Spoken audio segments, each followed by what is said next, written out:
भाई एक बात पूछूं, ये प्याज और लहसुन खाने से मना क्यों करते हैं? मंदिर ही चलते हैं, वहीं शांति से बात करेंगे। हरे कृष्ण। प्रभु जी, एक प्रश्न था, क्यों हमें ओनियन गार्लिक नहीं खाना चाहिए?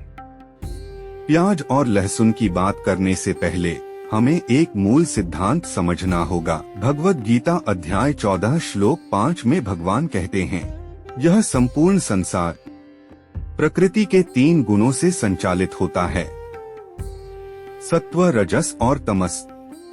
सत्वगुण शुद्धता और प्रकाश, सत्व शुद्धता, ज्ञान और संतुलन देता है, यह चेतना को ऊपर उठाता है। रजोगुण क्रिया और इच्छा, रज गतिविधि, महत्वाकांक्षा और लगाव बढ़ाता है, यह हमें व्यस्त रखता है पर शांत नहीं रहने देता।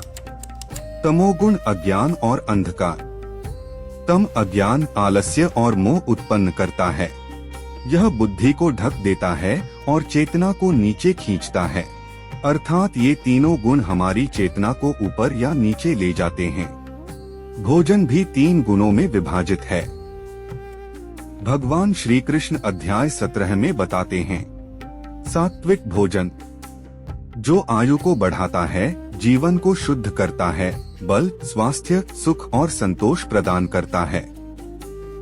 ऐसा भोजन रसयुक्त, स्निग्ध, स्थिर, पोषक और हृदय को प्रिय होता है। राजसिक भोजन अत्यधिक कड़वे, अत्यधिक खट्टे, नमकीन, बहुत गर्म, तीखे, रूखे और जलन उत्पन्न करने वाले भोजन।